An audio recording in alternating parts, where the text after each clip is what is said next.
Chapter 1. Jack Sparrow's Return. The moon was high above a dark ocean. A stone prison stood above a beach. A group of guards carried 6 wooden boxes to the prison wall and threw them into the ocean below. Suddenly, there was a gunshot inside one of the boxes. An arm reached through the newly made hole and opened the box. It was Captain Jack Sparrow, the smartest pirate who ever sailed the ocean. As he looked around, his gold tooth shone in the moonlight. Jack seemed calm at first. Then his eyes grew round with fear, and he quickly searched the box. He found it. His hat. He placed the hat on his head and smiled. He reached into the box again. "Sorry, my friend," he said. He pulled hard at the leg bone of the other body in the box. With the bone in his hands, he lowered one end into the water. Then he rowed the box toward his ship, the Black Pearl. Gibbs, a fine old pirate, was waiting on the Pearl for Jack's return. He helped his captain onto the ship. Jack took a piece of cloth from his jacket and looked at it carefully. "So, you found something?" asked a toothless pirate named Leech. Every man on the ship wanted news about the treasure. "Yes, but I haven't studied it yet," Jack said. Suddenly, a small monkey jumped in front of Jack and screamed. It took the piece of cloth and ran into the sails. When the moon shone on the monkey, its skin disappeared. Only its bones were left. This was Captain Barbossa's monkey, and, like its owner, it was cursed. It was the living dead. Jack hated the animal. He took out his gun and shot at it.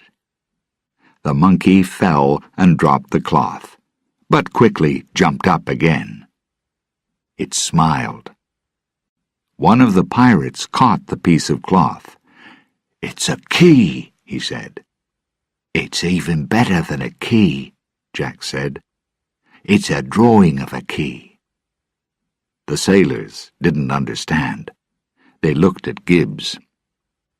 "Captain," Gibbs said, "we wanted gold and—" Jack turned to his men. "What do keys do?" he asked. "They unlock things," Leech said, suddenly excited. "Important things," Gibbs said. He imagined chests full of gold. "So, we're going to unlock something." Jack shook his head. "No. We don't have the key yet, so we can't unlock anything, stupid." The sailors looked at Jack. "So, we're going to find the key?" Gibbs asked. "A key won't help us," Jack said impatiently. "We don't know what it opens." "Please," he added, "try to understand." "So, which way are we going?" another pirate asked. "Ah, yes." Jack opened his compass. On his last adventure, this compass took him to Isla de Muerta and the hidden treasure. But this time he seemed unhappy when he looked at it. He closed it quickly and waved his arm. "Pull up the sails. Let's go that way," he finally said, pointing toward the ocean. "Captain?" Gibbs asked. "I'll plan our trip later. Now, hurry and start sailing," Jack ordered. The men were unhappy, but prepared to sail. "The captain's acting a little strange," one pirate said quietly to Gibbs. "Yes," Gibbs answered. "He doesn't know where we're going." Outside a small church in the Caribbean town of Port Royal, Elizabeth Swann was on her knees in her wedding dress. Her tears mixed with the rain. Around her were overturned chairs and no husband. Slowly she went inside to wait. Through her tears she saw a man come into the church. With him were an officer and a group of soldiers who were pushing a prisoner. The prisoner was the man she wanted to marry, Will Turner. "Will," Elizabeth called, "what's happening?" "I don't know," Will said sadly. "You look beautiful," he added softly. "You, free the prisoner immediately," said a loud voice from the door. It was Elizabeth's father, Governor Swann. He looked angrily at the officer. The officer didn't move. Governor Swann studied the man's face. "Cutler Beckett?" he asked finally. "It's Lord Beckett now," the man replied. "Lord or not, do you have a reason to arrest this man?" "I do." "Mr. Mercer?" Beckett said to a man next to him. Mercer gave him a letter. Governor Swann looked at it. "This letter isn't for the arrest of Will Turner," he said. "This is for the arrest of Elizabeth Swann." "Is it?" Beckett asked. "My mistake." "Arrest her," he ordered. The soldiers took Elizabeth. "Why?" Elizabeth asked angrily. Beckett didn't answer. He produced 2 more letters. "Here's the letter for William Turner, and this one orders the arrest of James Norrington. Do you know where he is?" "Commodore Norrington left here some months ago," the governor answered quickly. "We don't know where he is." "Why are you arresting us?" Elizabeth asked bravely. Beckett looked at his prisoners. "You helped a pirate to escape. The punishment for that is death," he said happily. "You remember Jack Sparrow, don't you?" Will looked at Elizabeth. "Captain Jack Sparrow?" they said together. "Yes," Beckett answered. He turned to his men. "Take them away." Captain Jack Sparrow had his own problems. Alone in his room on the Black Pearl, he held his compass tightly in his hand. He looked at it and quickly closed it. Then he shook it and looked at it again. Not good. He reached for a drink. The bottle was empty. He left the room to find another bottle. The drinks cupboard was almost empty. He smiled when he saw a bottle on the lower shelf. He opened it and turned it over. Sand fell onto the floor. "You have no more time, Jack," a voice said suddenly. Jack turned. In front of him was a man's face covered with animals and plants from the bottom of the ocean. "Bootstrap?" Jack asked. "Bill Turner?" "Yes, Jack Sparrow. You look good." Jack looked at the sailor. "You don't," he said. "Is this a dream?" "No," Bootstrap said. He gave Jack a drink. "You got the pearl back," he said.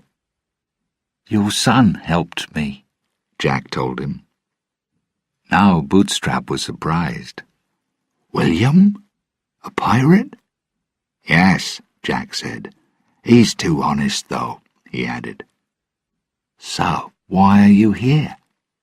"Davy Jones sent me," Bootstrap answered. "I'm sorry that I fought against you. Everything went wrong after we took your ship. I was cursed, and at the bottom of the ocean. I couldn't move, and I couldn't die." Jack looked afraid. "Then Davy Jones came to me and made an offer. If I spend 100 years on his ship, I can rest after that." Bootstrap looked at his old captain. He wants you. He owns you too, Jack. He lifted the pearl from the ocean floor for you. You were her captain for 13 years. Jack started to speak, but Bootstrap stopped him. You can't stop the curse, he said. Your soul will spend a lifetime on his ship. Davy's ship, the Flying Dutchman, already has a captain, Jack said quickly. He doesn't need me.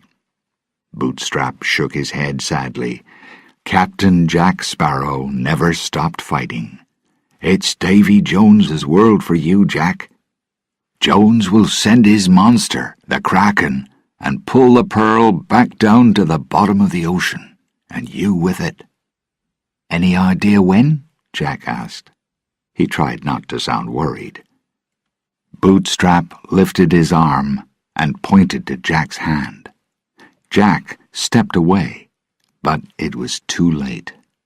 There was a black mark on his hand. He was now a marked man. He'll find you, Bootstrap said.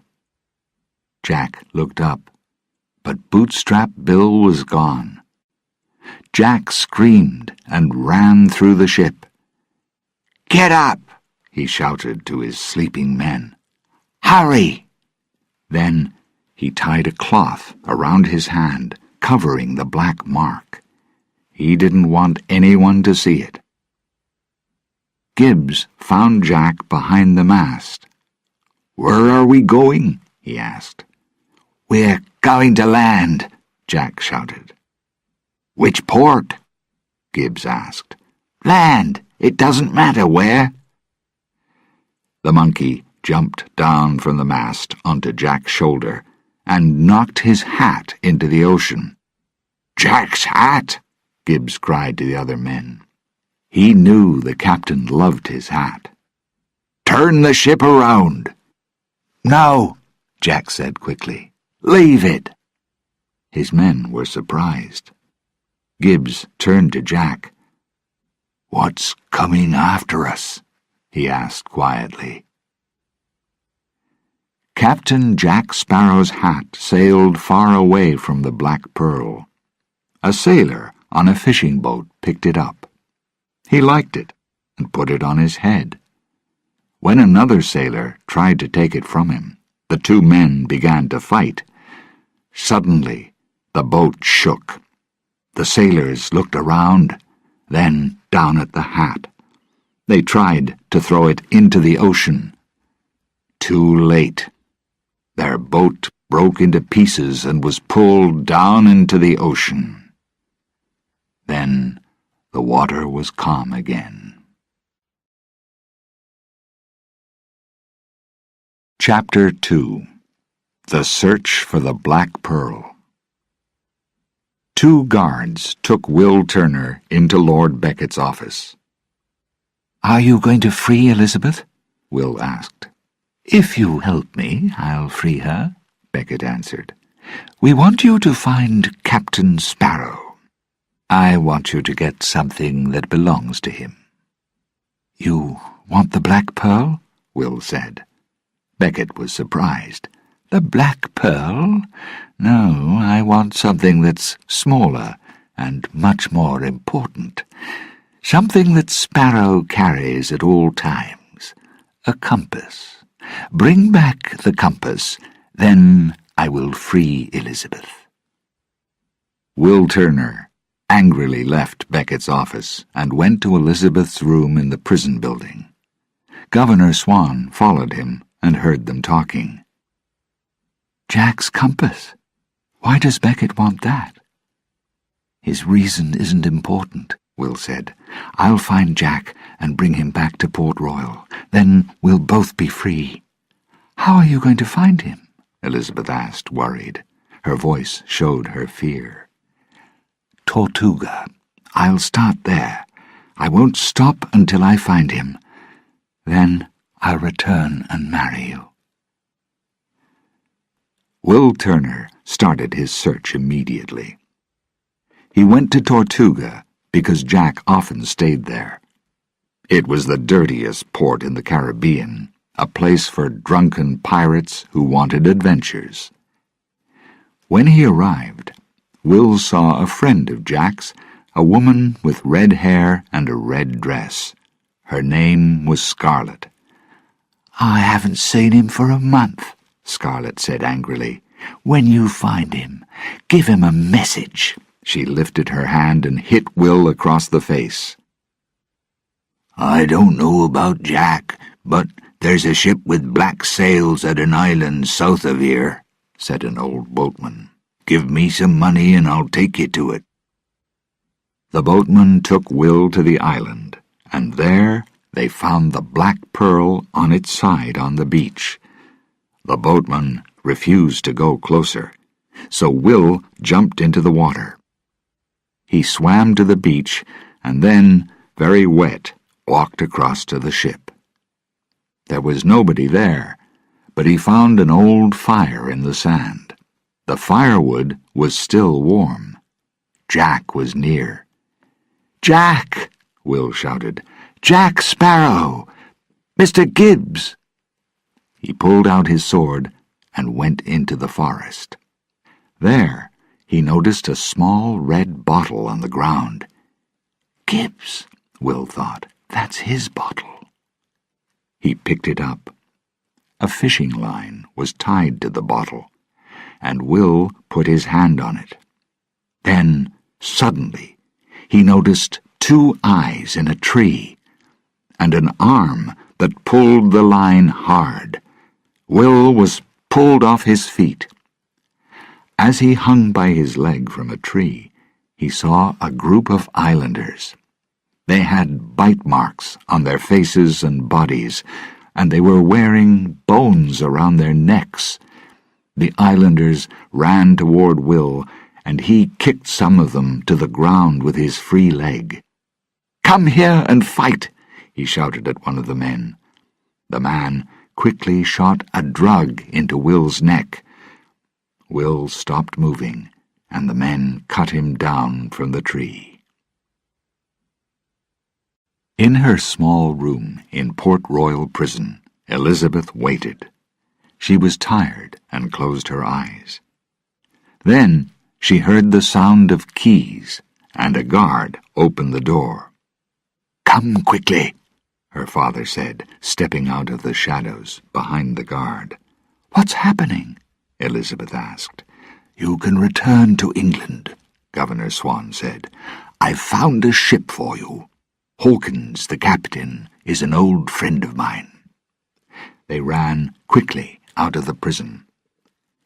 The governor took Elizabeth to a waiting vehicle pulled by 2 horses, but she refused to get in.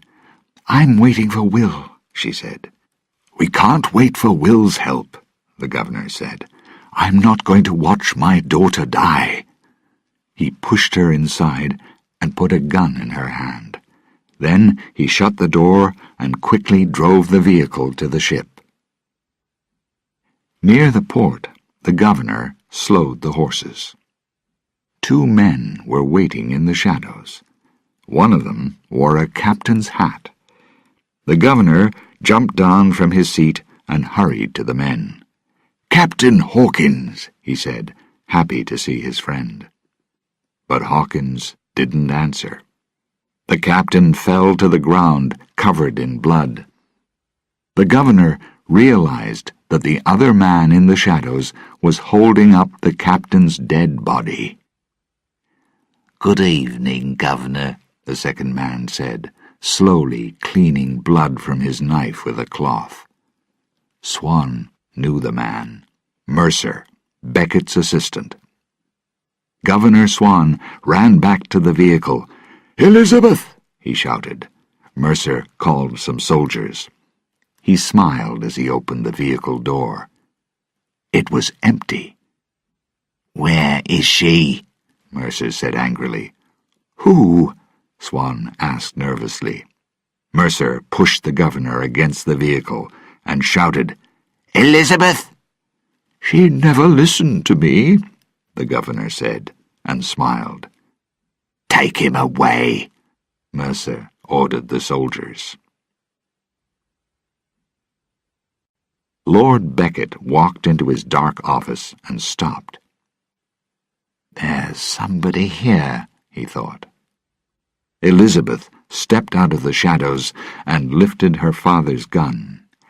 I have information, she said. You sent Will to find Jack Sparrow's compass. But it won't help you. I saw the treasure on Isla de Muerta, and you need to know something. Beckett smiled.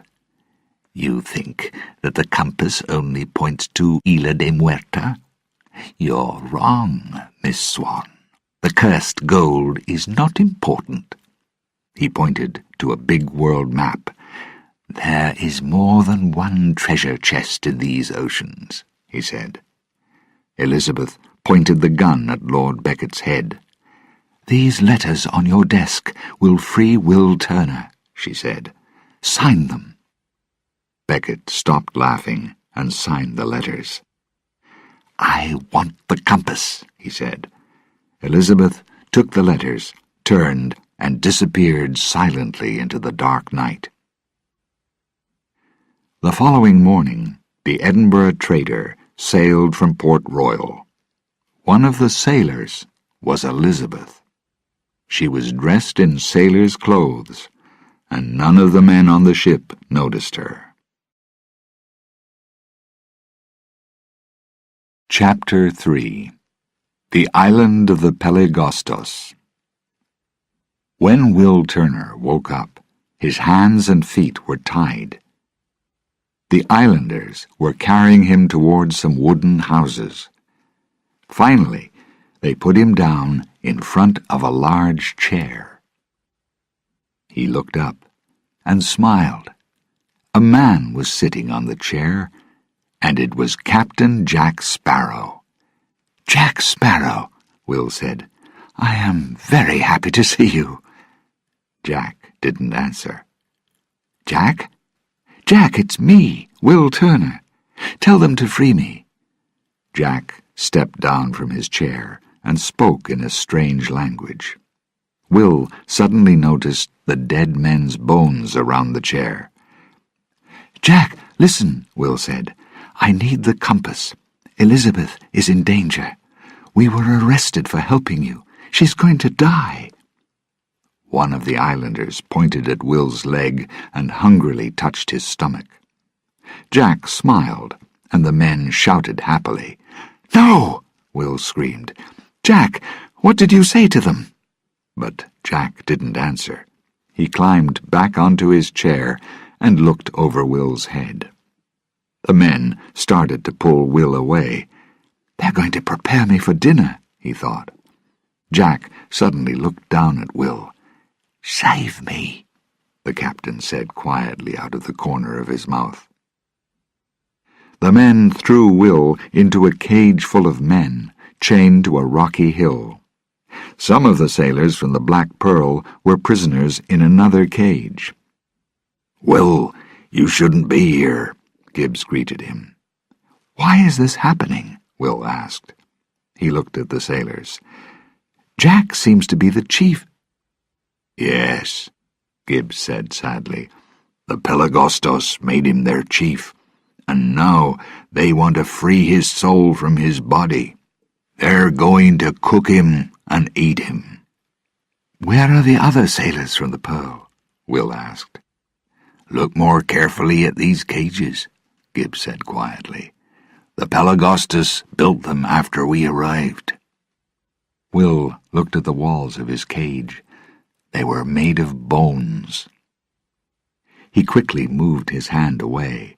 The meal starts when the sun goes down, Gibbs said seriously.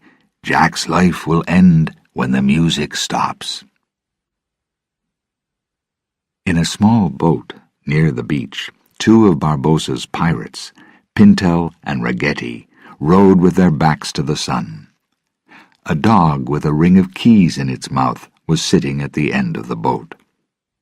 Suddenly, the men saw the Black Pearl. Look, there it is, Pintel cried. The dog jumped into the clear blue water and swam to the beach. Pintel looked up at the ship's black sails. It's ours, he said greedily. Then they heard the sound of music through the trees. The music on the island grew louder as the Pelagostos prepared their big meal. Captain Jack Sparrow was their special guest and their main course. He tried to smile. The islanders placed a long, thin piece of wood above an unlit fire. Jack looked at it and turned away. "We need a bigger fire," he shouted in the language of the Pelagostos. "I am the chief. I need more wood. Big fire. More wood." The islanders hurried away in search of more wood. Jack waited until every man was gone. Then he ran and ran. When he arrived at a small house, a large man opened the door. Jack stepped back. "I'm not running away. No," he said. Soon he was tied to the long piece of wood over the unlit fire. The fire was now very big. "Nice work," he said. The Pelagostos smiled proudly. Too nice, Jack thought to himself. On the rocky hill, Will and the pirates waited in their bone cages. "I must do something," Will said to himself. "I must save Elizabeth." "Try to move your cage," he shouted to the pirates. "Move it toward the rocks. Then put your feet through the holes between the bones and try to climb the hill." Leech and the pirates in the other cage understood and started to move it slowly up the hill. But suddenly a guard saw them and screamed loudly. The music stopped. As Will and the men in his cage reached the top of the hill, the islanders ran toward them. They pulled the cage up around their legs and started to run. They had to find the black pearl fast. When the guard ran toward them, the Pelagostos were preparing to light the fire under Jack. "The prisoners are trying to escape," he screamed. "Follow them," Jack ordered. "They mustn't escape." "What shall we do?" The Pelagostos islanders couldn't decide. "Shall we light the fire or follow the other prisoners? We want to free our chief from his body, but he is telling us to leave." Finally, they decided to follow the other prisoners. But one man dropped a piece of burning wood, and suddenly the fire was burning under Jack. There was nothing that Jack could do about it. "They're going to cook me, Captain Jack Sparrow," he said to himself. Jack finally escaped from the burning wood by throwing his body from one side to the other. Watched by a small boy, he jumped away from the fire and ran into the trees. The boy also ran into the forest and found the Pelagostos. "Our chief is running away," he called. The islanders shouted angrily. They stopped following Jack's men and ran after Jack. Will and some of the pirates arrived on the beach and broke out of their cage. They didn't notice Pintel and Ragetti preparing the pearl. "Excellent," Gibbs shouted. "We can sail." "I'm not going to leave without Jack," Will said. Gibbs suddenly pointed along the beach, and Will saw Jack. He was running down the beach with the Pelagostos close behind him. "Jack, hurry!" Gibbs shouted. Jack ran through the shallow water to the side of the pearl, and Gibbs pulled him onto the ship. Chapter 4. The Secret of the Dead Man's Chest. Jack Sparrow sat at the front of the Black Pearl. "Do you want us to sail away from the island?" Gibbs asked him. "Yes, but stay in shallow water," Jack replied. He opened his compass and looked at it carefully. Will Turner stood next to him. "Jack, he said quietly. "Not now," Jack answered, with his eyes still on the compass. "Jack, I need—" "Not now," Jack said angrily, reaching for his gun. Finally, he saw Will. "Oh, it's you." "Jack," Will said again, "I need that compass." "Why?" Jack asked. He looked at the compass again, then closed it. "I want to save Elizabeth," Will said. Jack shook his head. "I've heard those words before," he said. "We saved Elizabeth before. Why don't you watch her more carefully? Lock her up in a room." "She is locked up, in prison. She's going to die because she helped you." Jack started to climb up into the sails. "That isn't my problem," he said. Suddenly, he felt the cold touch of Will's sword at his neck. "Give me the compass, now. Then the English will stop looking for you." Jack said slowly, "All right. You get the compass and you save your pretty girl. What do I get?" "You'll be free. The English will stop searching for you," Will explained again. "I will give you the compass," Jack said slowly, "but you must find something for me. It's quite dangerous." He pulled the small piece of cloth out of his pocket. Will looked at the picture of the key on the cloth. "Is this going to save Elizabeth?" he asked.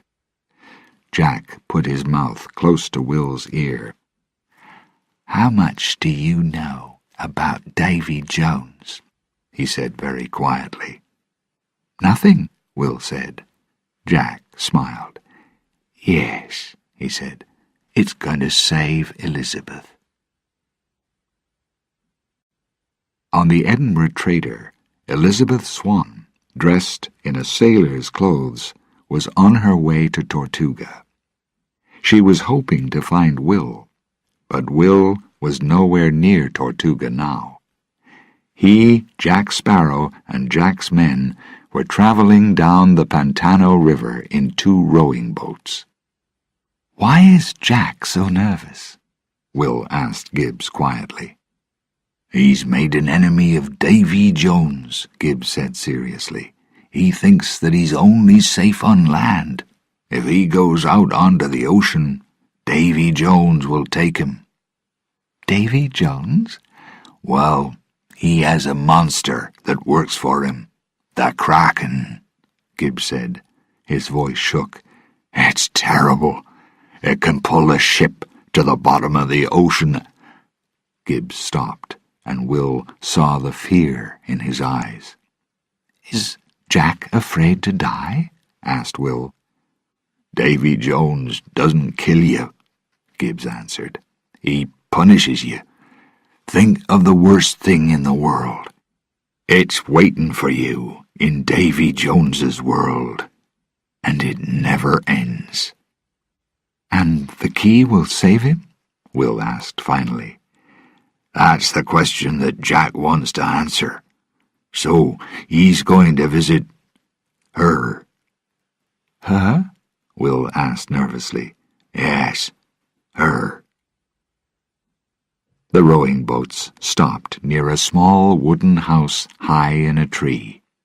There was a light outside the door.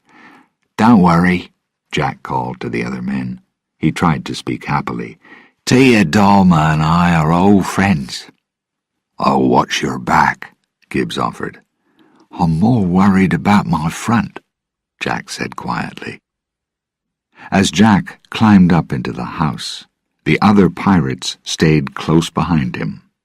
In the low light, they saw many strange animals in glass bottles. Ragetti touched his wooden eye when he noticed a bottle of eyes in a corner. Tia Dalma sat at a table in the shadows. She wasn't surprised by the visitors, because she could see into the future. She stood. "Jack Sparrow," she said, "I knew the wind would bring you back to me one day." Her eyes moved past Jack to Will. She smiled as she looked at him. "I can see a great future for you, William Turner," she said, moving closer. "Do you know me?" Will asked. "You want to know me," she replied. She looked into his eyes and pulled him close. Jack walked to Tia Dalma and pushed her back toward the table. "We need your help," he said. "Is Jack Sparrow asking for help?" she asked, amused. "It's not for me," Jack answered. "It's for William. If you help me, I will help him." Tia Dalma smiled. "How can I help you? How will you pay me?" "I will pay you with this," Jack said brightly. He took a wooden box from Pintel's hand. Inside was the monkey. Jack lifted his gun and shot it. The little monkey looked angrily at him. "The pay is fair," Tia Dalma agreed. Her eyes moved again to Will. Jack passed the picture of the key to Will, and he quickly showed it to Tia Dalma. "We are looking for this. What does it unlock?" Will asked. Tia Dalma spoke to Jack. "Your key opens a chest." "What is inside the chest?" Gibbs asked. "Gold? Treasure?" Pintel said, his voice full of hope. "Nothing bad, I hope," Ragetti said nervously. Tia Dalma smiled at the pirates. Then she told her story. "You know about Davy Jones, a man of the ocean, a great sailor, until he met man's biggest problem." "What is man's biggest problem?" Will asked her. "The ocean," Gibbs said seriously. Tia Dalma shook her head. "Adding numbers?" Pintel said. Tia Dalma shook her head again. "The difference between good and bad?" Ragetti suggested.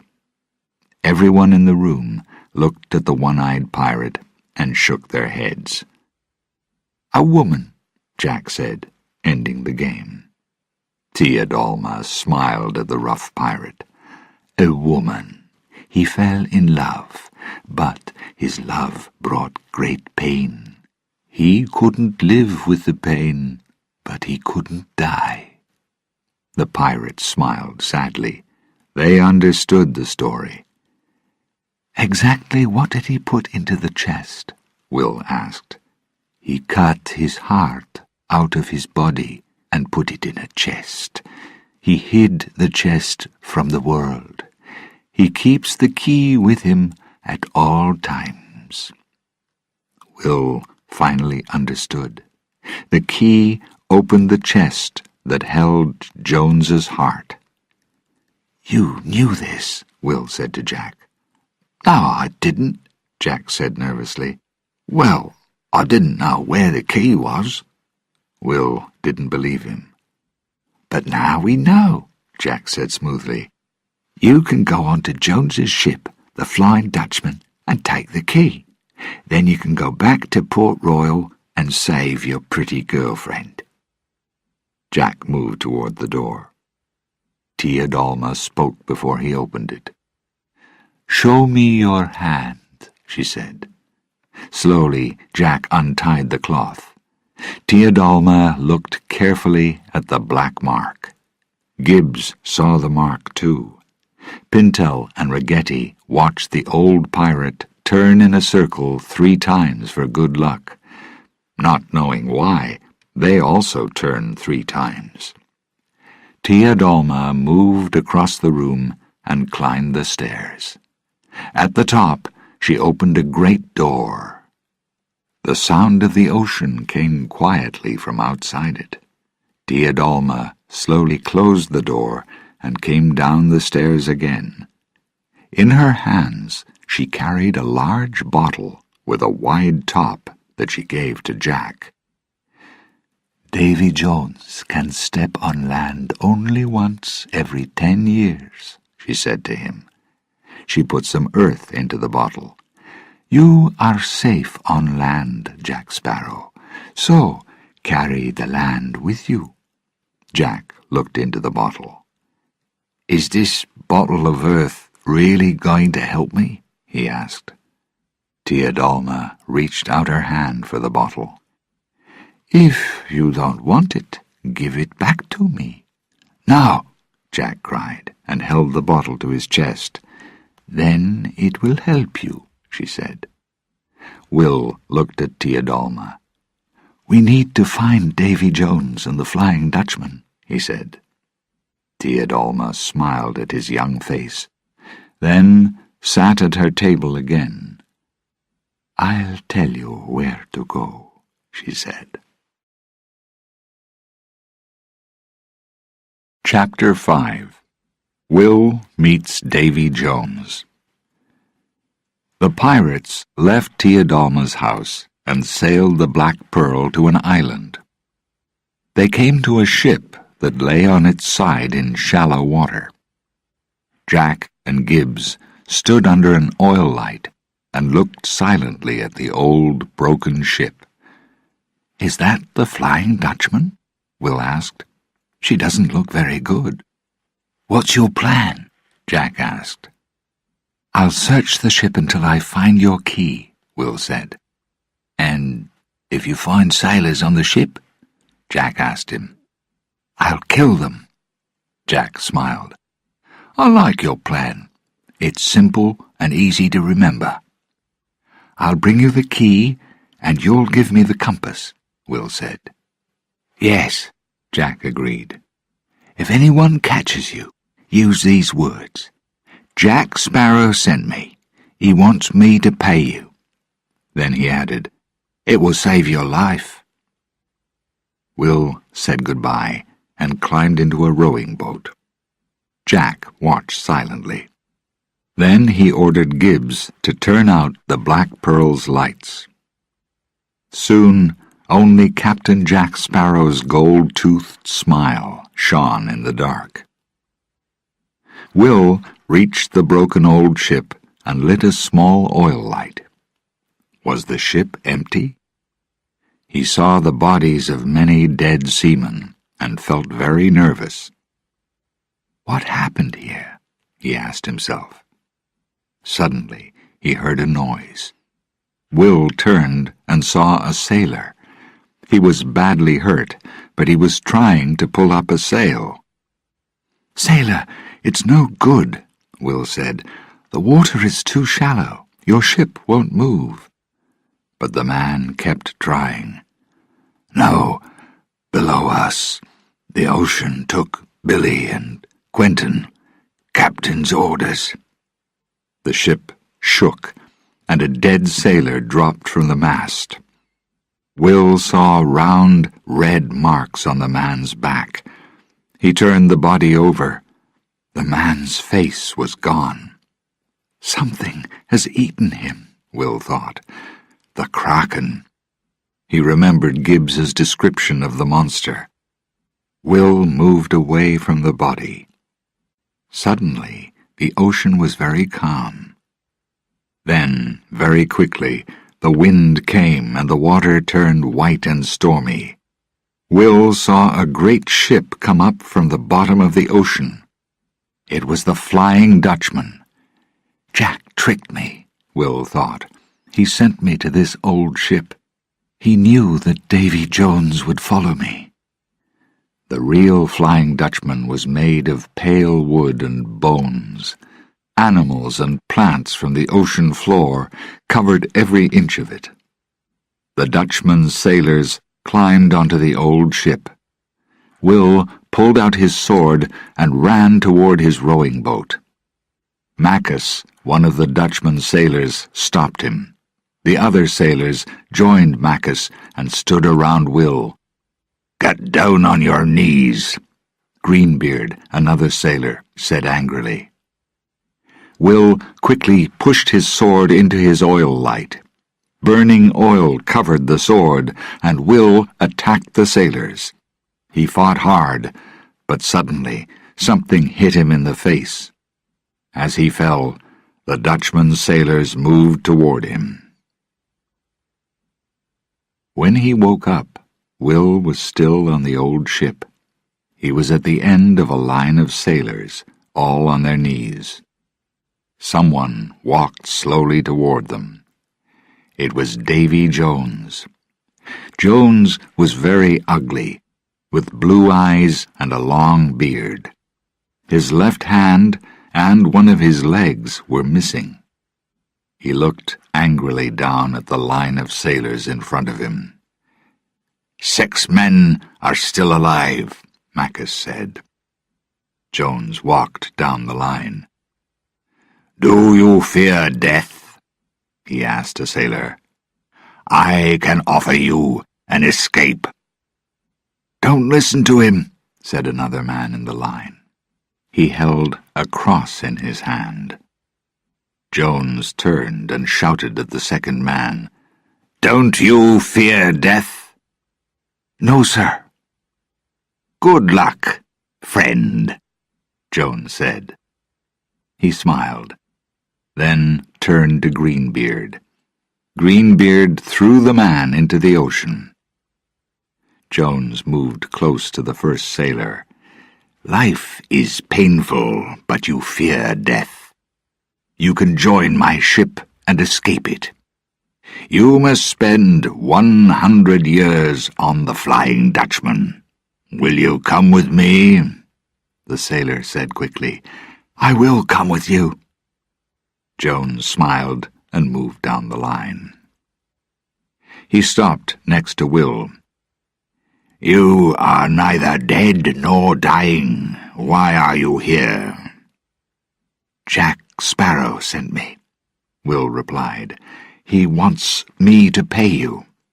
Jones looked very angry. "Does he? Shall I accept that offer?" He turned his head and looked out across the dark ocean.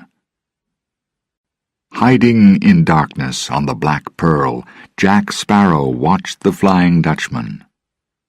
Jones was looking straight at him. Then Davy Jones suddenly arrived in front of him. The Dutchman's sailors also flew onto the Pearl and quickly circled round Jack and his pirates.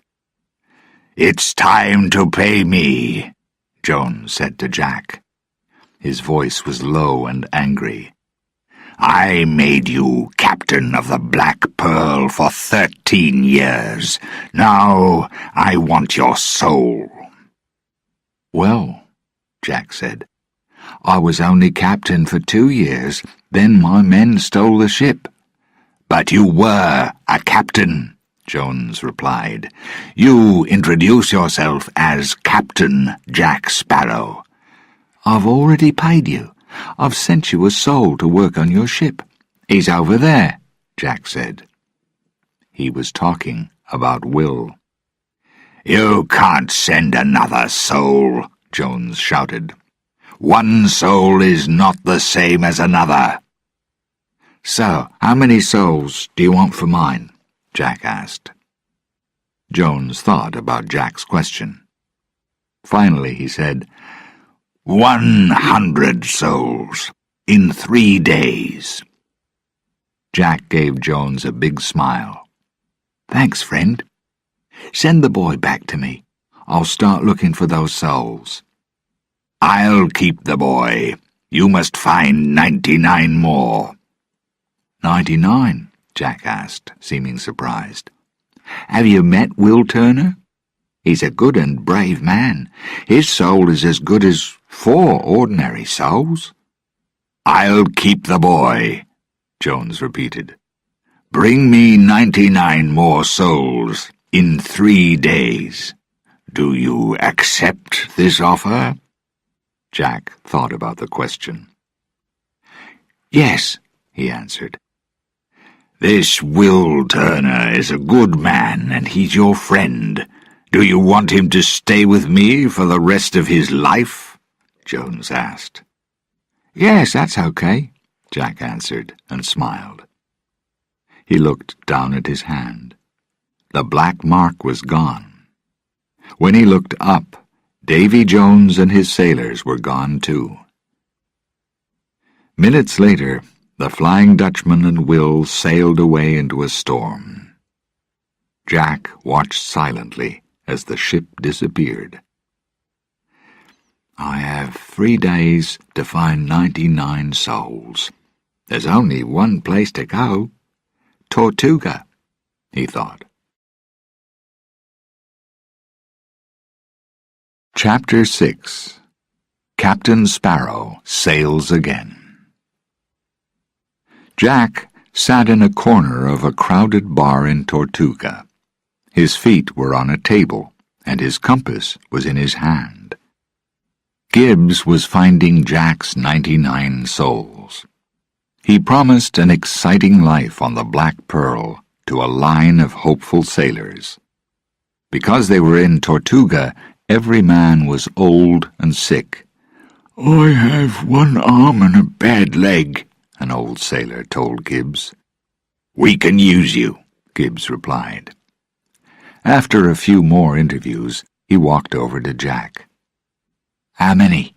Jack asked, looking up. "With those 4, Gibbs said unhappily. "We have 4. Gibbs was worried. "I don't want anything to happen to me," he added quickly. "I'm not making any promises," Jack said. He didn't like promises. "Make a new plan, Jack, and don't use that compass. We all know that it hasn't worked for a long time." Jack looked angrily at Gibbs. "What's your story?" Gibbs asked the next sailor. The man was drunk and unshaven, but his eyes were clear. "My story?" the man replied. "It's the same as your story. I wanted to catch a well-known pirate. I followed him across the 7 oceans. I lost my ship, my job, my life." Gibbs looked more closely at the man. "Commodore?" he asked. Was this really Commodore Norrington, the man who followed Jack and the Pearl to Isla de Muerta? "I'm not a Commodore now," Norrington answered. He threw his bottle down onto the table. "So, can I join your ship?" Gibbs was too surprised to answer. The silence made Norrington angry. "So, can I work for Captain Jack Sparrow?" he shouted. Then he turned to Jack and pulled out his gun. "Or shall I kill you now?" On his way out of the door, Jack stopped and smiled quickly. "You can join us, friend." Norrington didn't put his gun down. "Sorry," he said, "but I really want to shoot you." "Calm down, soldier," a man said and held Norrington's arm. "That's our captain." Norrington's gunshot just missed the man. Jack's new sailors jumped up and started to fight. Other pirates joined the fight. Chairs fell to the floor and bottles were broken. "We'll leave now," Jack said quietly to Gibbs. He walked carefully through the fight, unhurt. He picked up a hat from the floor and put it on his head. It was too small.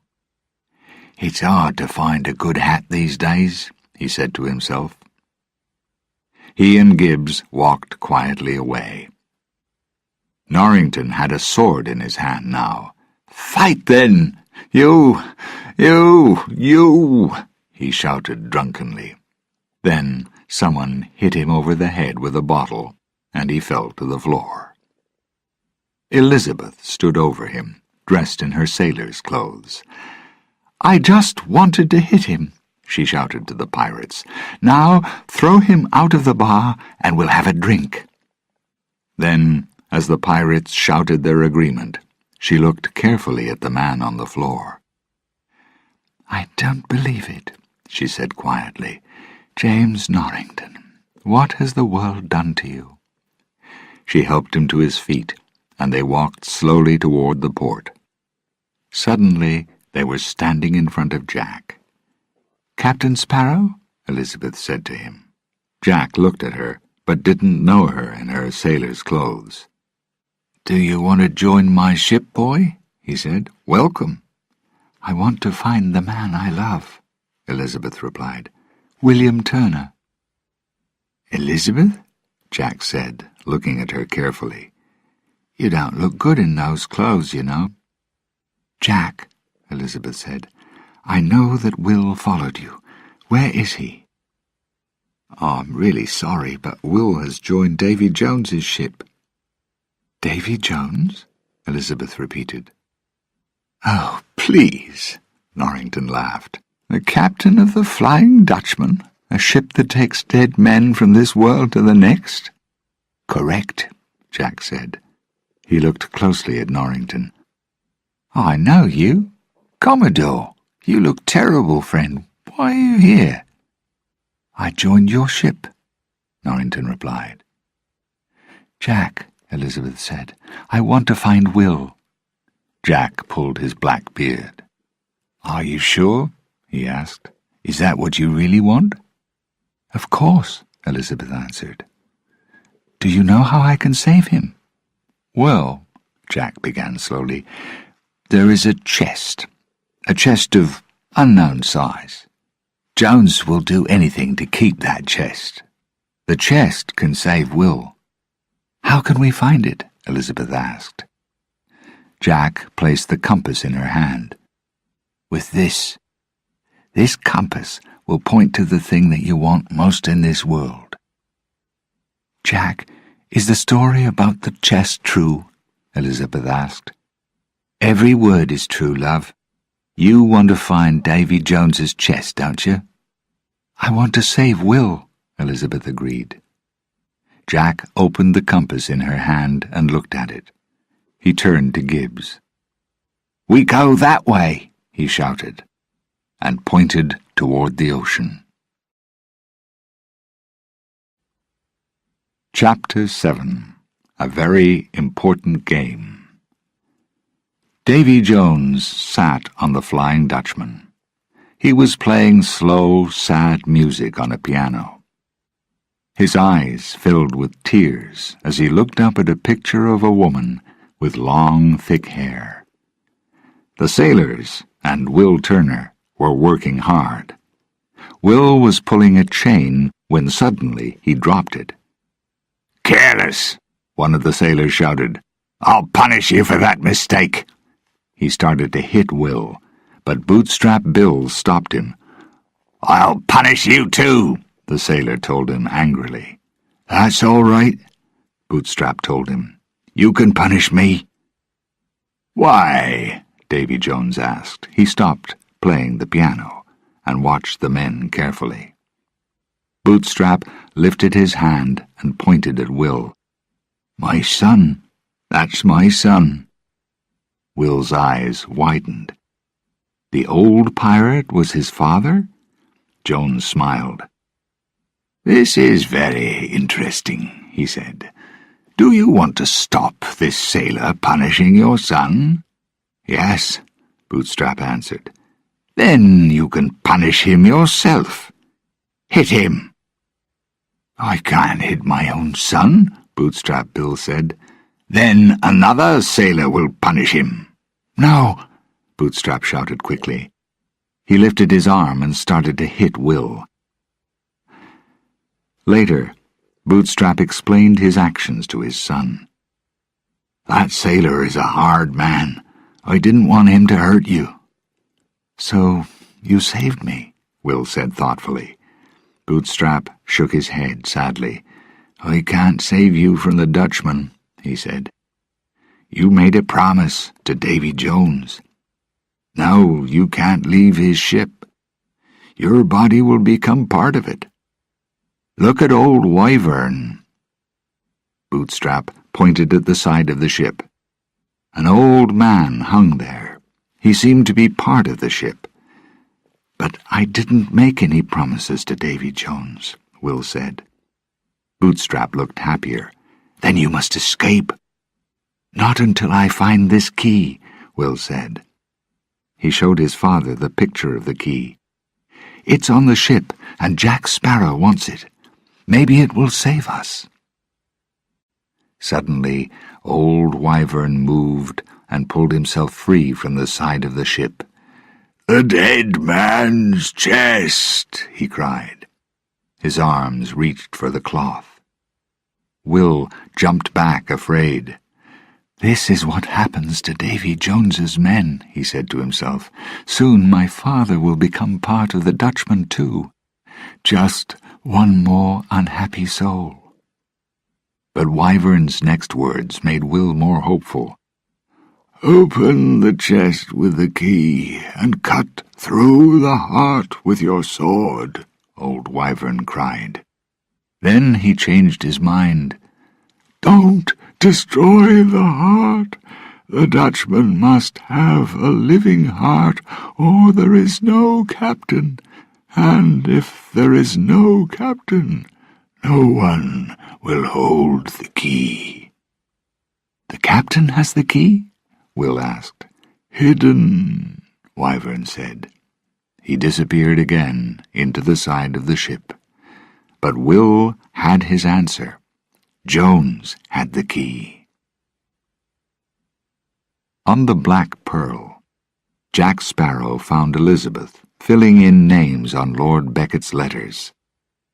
These letters would free Jack from the English. Jack immediately took them from her. "These letters belong to me, don't they?" He looked at the signature on the papers. "Lord Cutler Becket. Is he the man who wants my compass?" "Not the compass. A chest," Elizabeth said. Gibbs heard her words and looked up. "A chest? Not Davy Jones's chest. If Becket has the chest, the oceans will be his." "So that's why Becket wants it," Elizabeth thought. Jack looked carefully at the letters. "Becket will free me, and I can work for the English." He laughed. "I can't think of anything worse." He shook his head and put the letters in his jacket pocket. "Jack," Elizabeth said, "give the letters back to me." Jack looked at her. "Take them from me," he said, smiling. Elizabeth turned away from the pirate. Norrington was standing near them, listening. As Elizabeth passed, he stopped her. "Ask yourself a question," he said. "Who sent Will onto the Flying Dutchman?" On the Dutchman, some of the sailors were playing a numbers game. Will watched the game and tried to understand it. "What are they playing for?" Will asked Bootstrap. The old sailor was standing behind his son. "The only thing any of us can offer," Bootstrap told him.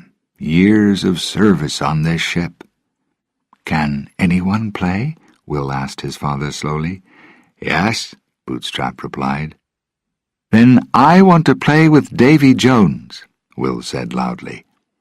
The sailors went silent. Suddenly, Jones stood in front of them. "I accept," he told Will. "But I'll only play for the thing that is most important to a man's heart." "I'll offer 100 years of service on your ship," was Will's reply. "No," Bootstrap cried. "And I'll free you if you win," Jones said. "I'm already free," Will thought. He didn't know about Jack's trick. "No, I want you to free my father," he said. "I agree," Jones answered. He sat down opposite Will. "You're a crazy young man," Jones said. "You want to get married, and you will get married, to this ship." They began to play. Will won the first game. His father was free, but Will wanted more. "Another game," he said suddenly, to the surprise of the sailors. "You can't win again, son," Jones said, and stood up. Will smiled. "Then why are you walking away?" he asked. Jones looked very angry. "What will you play for?" he asked, and sat down again. "My soul," Will answered. "If I lose, I'll work for you until the end of time." "And if you win?" Jones asked. "I want the thing that is dearest to your heart," Will said. "I want this." He showed Jones the cloth with the picture of the key. Jones lifted his head. "How do you know about the key?" he asked sharply. "I don't have to tell you. That's not part of the game, is it?" Will asked. Jones reached into his shirt and pulled out the key. It hung on a chain around his neck. "Now I know where it's hidden," Will thought. Bootstrap stepped between them. "I want to play," he said. "If I lose, you can have my soul too. If I win, I get the key." "Don't do this," Will said. His father was now free. Will didn't want him to lose and be a prisoner on the Dutchman again. But Bootstrap didn't listen to him, and the three men began to play. Very quickly, Bootstrap lost the game. Jones put the key back inside his shirt. "Bootstrap Bill, you will stay on this ship in my service until the end of time. William Turner, you are free to leave at the next port." Jones laughed and moved away. Will was very angry. "Why did you do that?" he asked his father. Bootstrap dropped his tired head. "I didn't want you to lose," he said sadly. "The game was never about winning or losing," Will said. Bootstrap looked at him and then suddenly understood. "The game was about finding the key," he said slowly. "And now you know where it is." Chapter 8. The Kraken. Later that night, Bootstrap was on guard when he saw the sails of another ship, the Edinburgh Trader. He pointed to the ship. "Now you can escape," he said to Will. "Yes," Will replied. "But first I want to get the key." He moved toward the captain's room and quietly went inside. Jones was asleep. Will took a step closer. Pushing away Jones's beard, he reached for the key. Quickly, he pulled it off its chain. Will left the room and ran back to Bootstrap. "Is the ship still there?" he asked. His eyes searched the ocean for the Edinburgh Trader. "Yes," Bootstrap said. "I've prepared a rowing boat for you, but you must hurry." Will was very sad to leave his father. "Come with me," he said, as he climbed over the side of the Dutchman. "I'm part of the ship now, Will. I can't leave." "Take this," Bootstrap said. He gave Will a black knife from his belt. "I always wanted to give this to you." Will smiled. "I'll free you from this prison, I promise you." Will jumped into the boat and disappeared on the dark water. The next morning, a large sailor arrived to take Bootstrap's place. The old pirate was asleep, and the sailor kicked him hard. "Move before the captain sees you." Suddenly, the sailor saw the white sails of the Edinburgh Trader. "Quickly!" he shouted. "There's a ship near us!" Davy Jones came out and looked at the ocean. "Who guarded the ship last night?" he asked angrily. The sailors pushed Bootstrap forward. "Didn't you notice that ship?" the captain said. "Sorry, Captain. I fell asleep. It won't happen again," Bootstrap promised.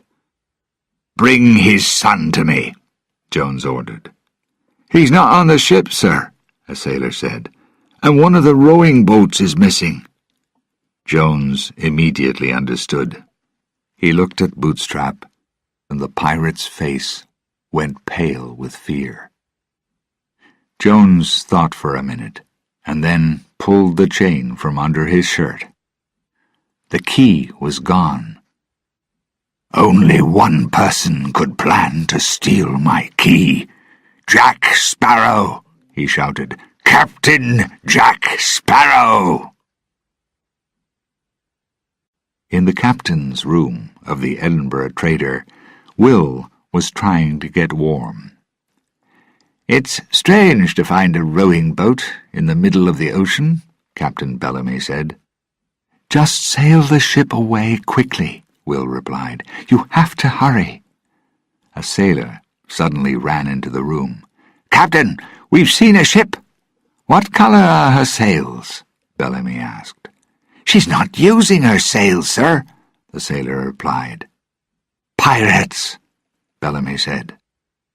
Will ran out of the room and climbed the mast. "It's the Dutchman," he shouted. "We're all going to die." The Edinburgh trader stopped moving. "What happened?" one of the sailors asked. "We've hit something," another sailor answered. Captain Bellamy looked into the ocean, but could see nothing. "Move the ship's wheel left, then right, then left again," he ordered. The sailors followed his orders without success, then turned back to their captain. "What can we do now?" one of them asked. But Bellamy wasn't there. The sailors looked out toward the ocean. A large monster was holding the captain in its hand. It lifted Bellamy high into the air and then pulled him down into the water. "Kraken!" the sailors shouted.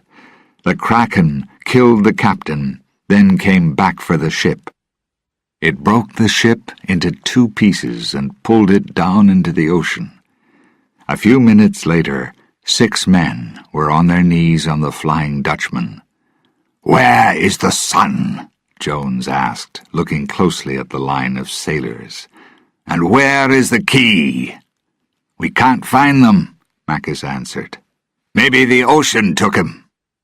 "I am the ocean," Jones shouted angrily. "Throw these men off the ship." His men threw the sailors from the Edinburgh trader into the water. "The chest isn't safe," Jones said. "Bootstrap's son has the key, and he's working with Jack Sparrow. We're going to Isla Cruz." "He won't find the chest," a sailor said. "He knew about the key, didn't he?" Jones shouted. "He mustn't find the heart. I must reach Isla Cruz before Will or Jack arrives." Below the Dutchman, holding onto the side of the ship, Will heard Jones's words. "Now I know where the chest is hidden," he said to himself. "The Dutchman will take me there, and the key is in my pocket." Jack was going toward the same island on the Black Pearl. His compass in Elizabeth's hand was now working again, but Elizabeth didn't seem to be very happy. "Elizabeth, are you okay?" Jack asked. "I understand women. I know that something is troubling you." "I wanted to be married by now," Elizabeth said sadly. She moved away, but Jack followed her. "You know, I'm a ship's captain. I can marry you here and now." "No, thank you," Elizabeth said. She wanted to marry Will, not Jack. "Why not?" he asked her, smiling. "You know that you and I are very similar." "I'm more honest than you," Elizabeth said, "and I know the difference between right and wrong. And I'm cleaner." Jack looked at himself. "That's not important," he said quickly. "You'll soon be like me." "Do you think so?" "Yes," Jack said. "You want to be free and selfish. You want to know what that's like. One day," he said, looking into her eyes, "you'll be exactly like me." Elizabeth looked at him coldly. "You and I are similar," she agreed. "So one day you'll be like me. You'll do the right thing. You'll be brave. And then you'll discover a very important fact." Jack looked at her questioningly.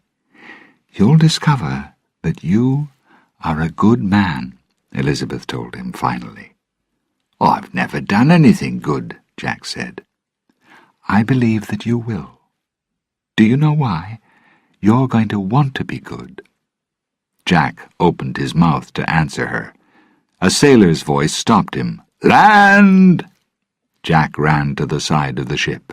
He could see the small island of Isla Cruz far across the ocean. He looked down into the water. "The island is too far from here," he said, afraid.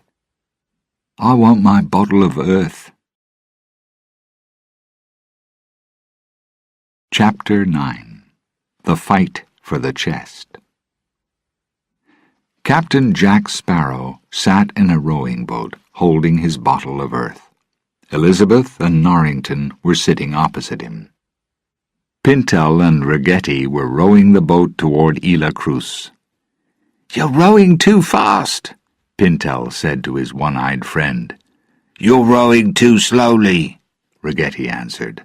"We don't want the Kraken to catch us." Jack was nervous when he heard the monster's name. Then they heard a sudden noise in the water, and the two pirates rowed the boat faster. When they reached the beach, Jack jumped out of the boat. He checked that the letters were still in his jacket pocket. Then he placed the jacket and the bottle of earth at the end of the boat. "Guard the boat," he ordered Pintel and Rigetti. Jack put the compass into Elizabeth's hands, and they walked up the beach. Norrington followed them. They came to an old church. "Do people live here?" Norrington asked. "No," Elizabeth answered. "Do you know this place?"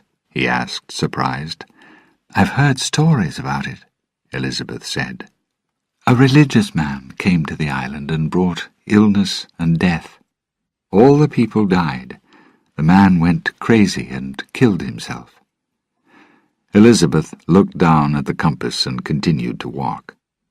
Suddenly, the compass point began to move wildly. "We've found the place," she said. Jack drew an X in the sand with the toe of his boot.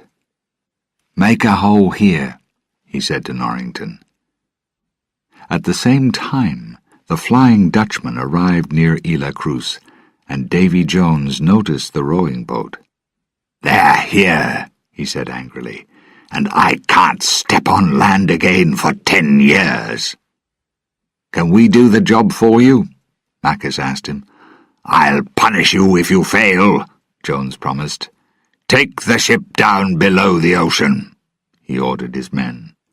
Macus called out, "Down! Down!" In seconds, the Flying Dutchman's ship disappeared below the waves and moved toward Isla Cruz. Pintel and Rigetti were sitting on the beach and looking out at the ocean. The water began to move. Something was coming toward them.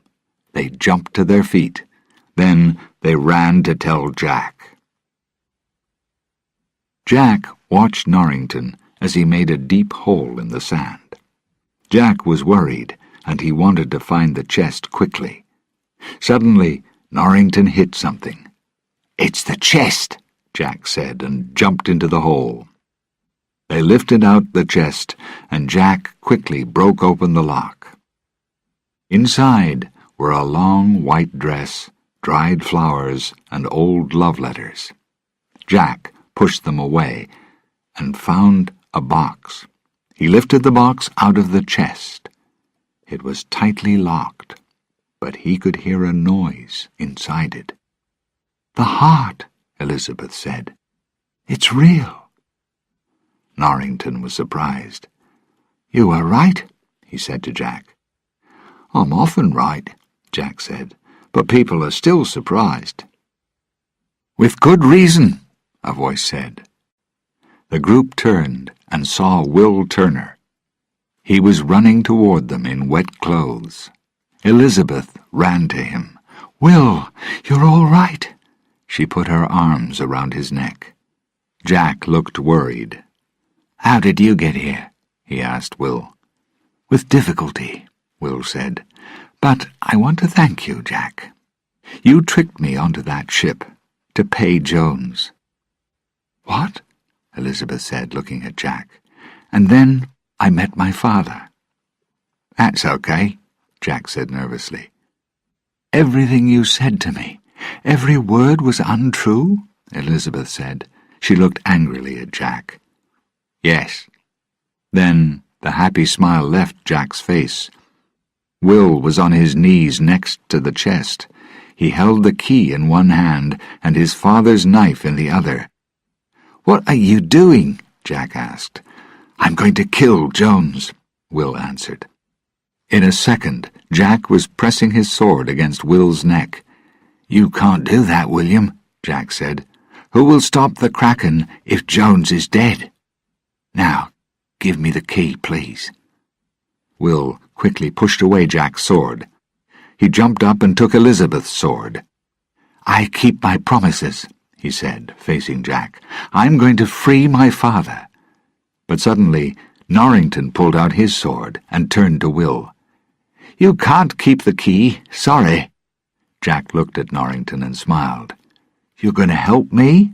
he said happily. Norrington pointed his sword quickly toward Jack. "No," he said. "Lord Beckett wants that chest.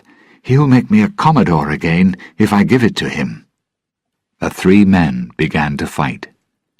"Will," Jack said urgently, "Norrington can't keep the chest. Believe me." Will looked at him. "I don't believe anything that you say," he shouted. "Don't listen to him," Norrington said. "Jack just wants Elizabeth for himself." The three men jumped back and continued to fight. "Guard the chest," Will told Elizabeth. "No, adult men talk about their problems. They don't fight," Elizabeth shouted. But the men weren't listening. Rigetti stood in the trees and watched the fight. "What's happening?" Pintel asked. He stood next to Rigetti, and they both looked at the chest. Rigetti tried to explain. "Each man wants the chest. Mr. Norrington hopes to give it to Lord Beckett. Then Beckett will free him.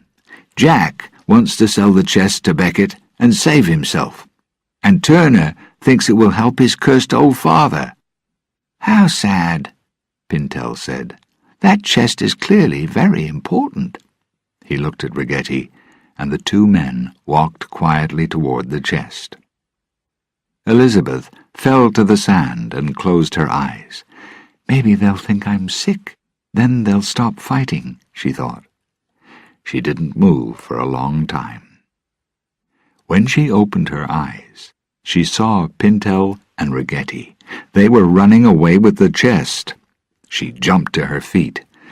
"Shall I tell Will or follow the chest?" she asked herself. The three men were still fighting. She decided to follow the chest. Chapter 10. Jack's Big Mistake.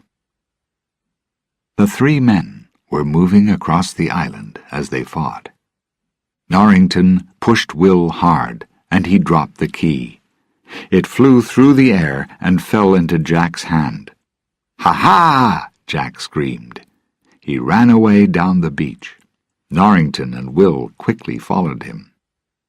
Holding the key tightly, Jack went into the old church and climbed some wooden stairs. High above him, the bones of the old churchman hung from a chain. Jack said "Hello" to him and continued his climb. Norrington and Will quickly followed Jack up the stairs. Norrington attacked Jack with his sword, but Jack stepped away. Norrington ran at him, took the key, and threw Jack down the stairs. As Jack fell, his hand found the dead churchman's chain. Jack and the churchman dropped down together.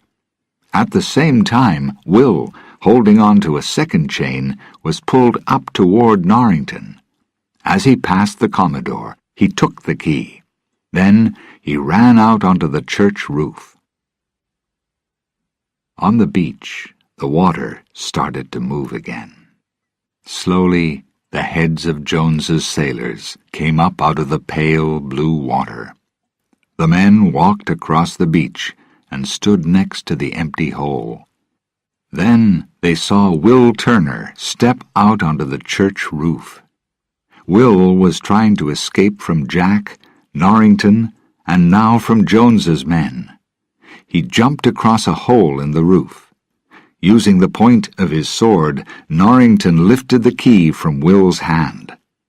The Commodore held it for a second. Then it disappeared. Jack had it again. Norrington turned angrily and knocked Jack's sword from his hand.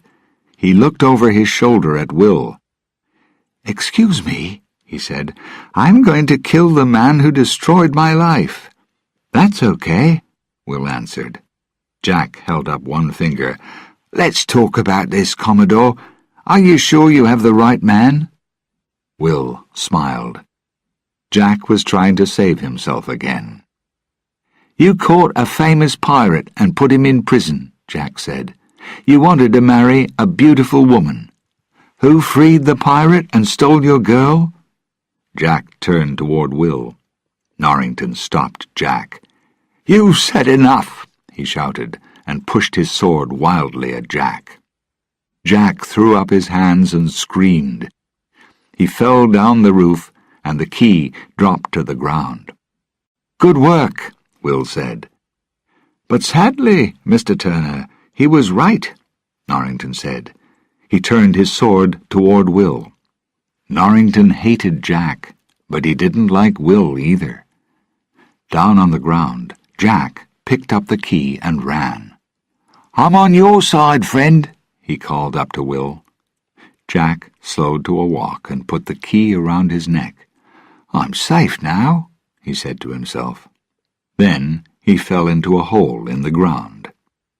Will jumped onto a large wooden water wheel on the side of the church. Norrington jumped on too. With a loud noise, the wheel suddenly broke away from the wall. It began to move across the ground with the two men on top of it. Jack was hit by the wheel when he finally pulled himself out of the hole. The key fell away from his neck and caught on the wheel. "I've lost the key again," he said. He started to run after the wheel. Elizabeth finally reached Pintel and Ragetti in the trees. "Hello, love," Pintel said, and smiled. He and Ragetti put down the chest and pulled out their swords. Elizabeth reached for her sword, but it wasn't in her belt. Will had it, she suddenly remembered. The two pirates attacked her, but suddenly something crashed through the trees. They turned and saw the water wheel. Jack was running behind it. Pintel and Ragetti turned back to Elizabeth, but then a knife hit a tree next to Ragetti's head. Jones's men were coming. Pintel and Ragetti dropped their swords at Elizabeth's feet, took the chest, and started to run. With a sword in each hand, Elizabeth ran through the trees behind them. The pirates tried to run around a tree, one each side of it, but they were holding the chest between them. As they stopped, Jones's men arrived. Ragetti, Pintel, and Elizabeth looked at the chest, and then at the terrible sailors. They all made the quick decision to leave the chest on the ground. On another part of the island, Jack was still running after the wheel and the key. He ran quickly, got close to the wheel, and jumped inside it. Will reached down from the top of the wheel. He took the key before Jack could. Then he also jumped inside the wheel. Norrington followed him quickly. Cutting Will with his sword, Jack took the key again. He climbed on top of the wheel and then jumped into a tree. Hanging from the tree, Jack noticed one of Jones's sailors. He was coming toward the tree, and he was carrying the chest. Jack reached for a piece of wood and threw it at the sailor's head. The wood knocked the undead sailor's head off his shoulders. Jack jumped out of the tree and looked around. He couldn't see anybody. With the key in hand, he carefully walked up to the chest. Jack sat down next to the chest and turned the key in the lock. And there it was, Jones's heart. Taking off his shirt, he put the heart inside it. Then he looked around again. Nobody was watching him. He ran straight to the rowing boat and found his bottle. It was large enough and had a wide top. He emptied some of the earth onto the beach and placed the covered heart inside the bottle. Then he filled the bottle with sand. He looked up when he heard a sudden noise. Pintel, Ragetti, and Elizabeth ran out of the trees. The two men were carrying the chest again, and Jones's sailors were close behind them. Elizabeth fought Jones's men bravely, but she was losing the fight. Then the big wheel crashed out of the trees and knocked down some of Jones's men. Elizabeth escaped to Pintel and Ragetti, and they pulled the chest through the sand toward the rowing boat. Jack was unhappy. There were too many people on the beach. He put his bottle back into the end of the rowing boat and watched. The wheel finally stopped near the water, and Will and Norrington climbed out. Norrington fell into the rowing boat. He lifted his head, saw Jack's bottle, and reached toward it. Jack watched carefully. Then Norrington's hand moved past the bottle and reached for the letters in Jack's coat pocket.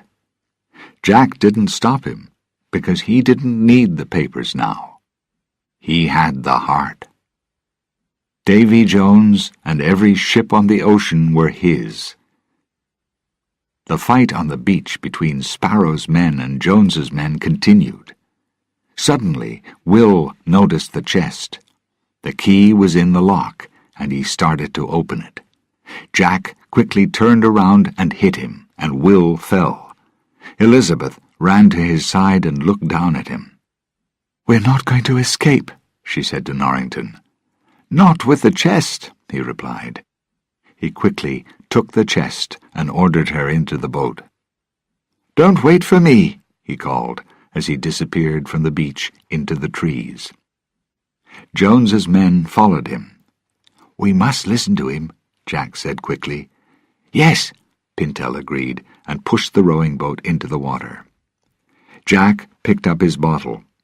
With the heart and Tia Dalma's earth inside it, he was safe.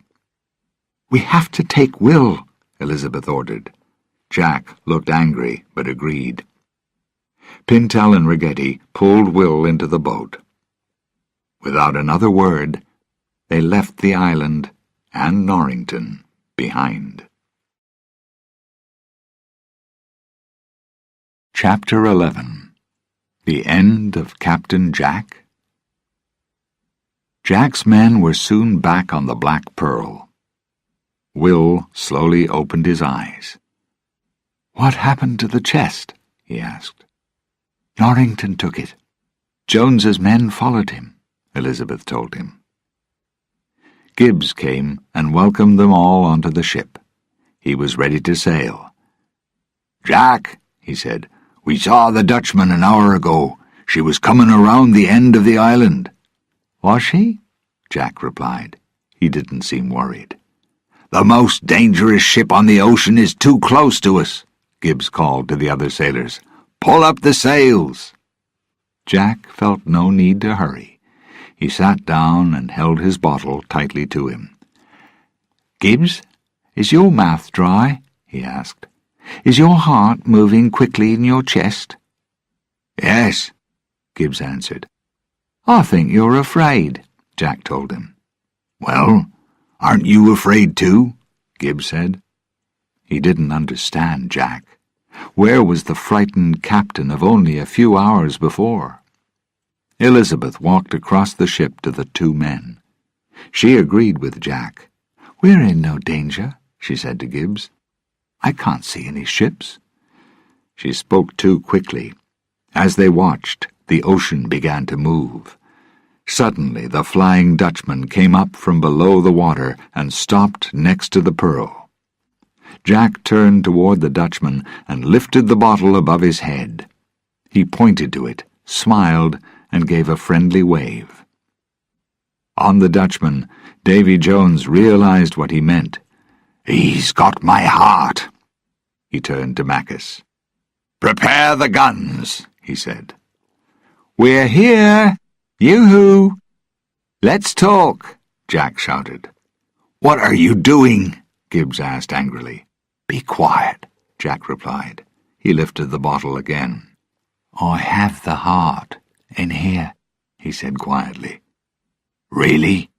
How?" Gibbs asked. Jack smiled. "I'm Captain Jack Sparrow, remember? Nobody is smarter than me." Gibbs knew very well that Jack wasn't always right.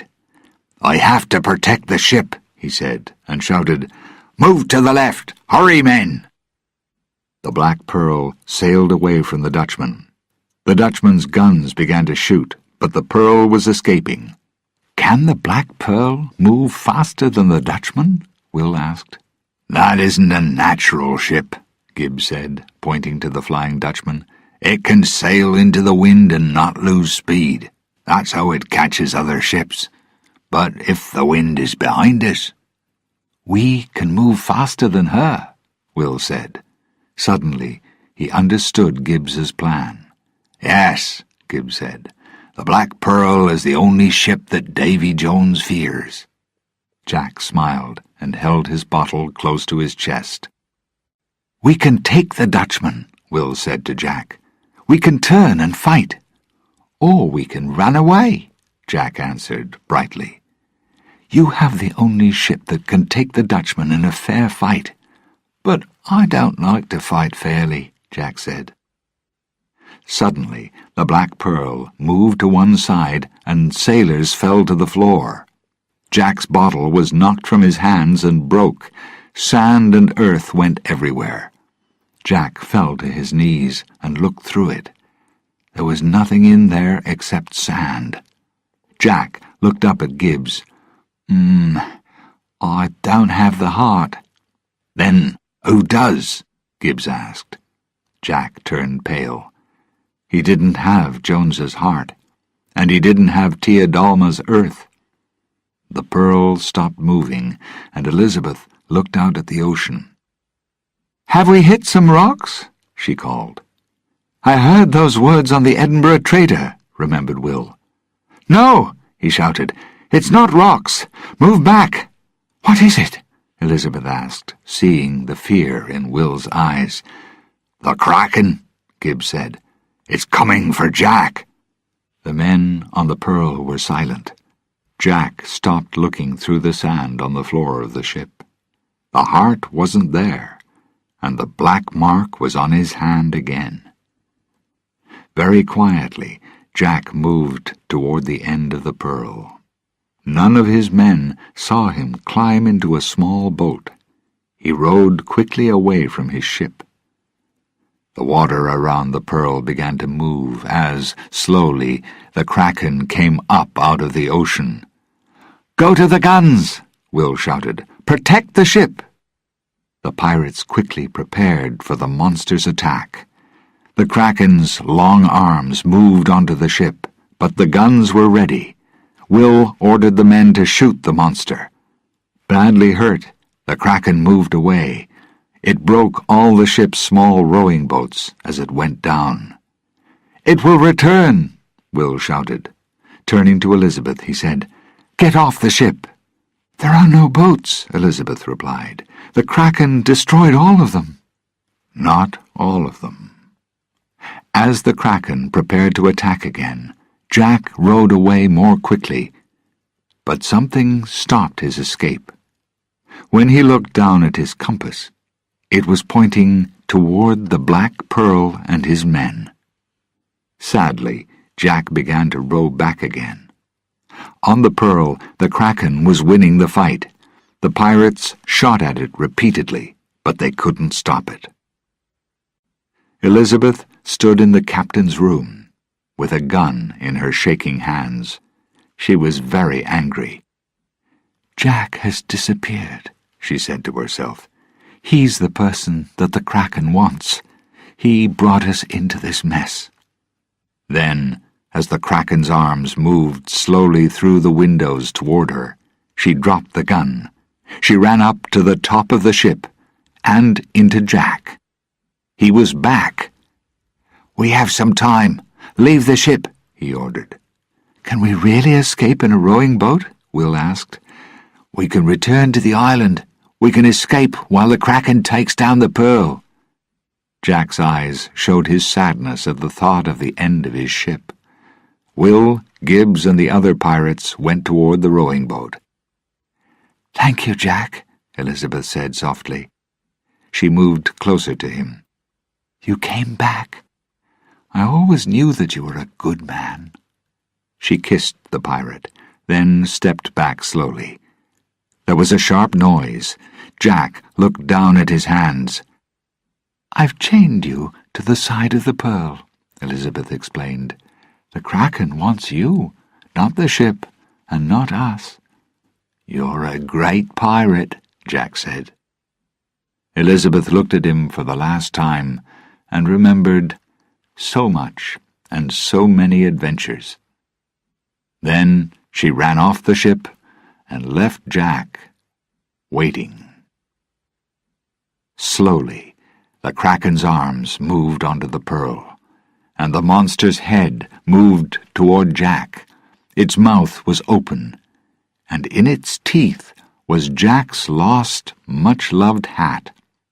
He took it out of the monster's mouth and placed it on his head. "Hello, monster," he said. From the rowing boat, the pirates of the Black Pearl watched the Kraken and Jack fight. Slowly, the terrible monster covered the ship with its body. Then it pulled the ship and Jack down below the waves. Davy Jones stood on the Flying Dutchman and smiled. "Jack Sparrow," he said happily, "now I have you." Jones was not the only person watching from the Dutchman. As Jack went down with the ship, Bootstrap Bill watched the water too. Sadly, he remembered Jack Sparrow, Captain Jack Sparrow. "We thought you could do it," he said quietly. "Only you." The Black Pearl and her captain were gone, and already the world seemed a darker place without them.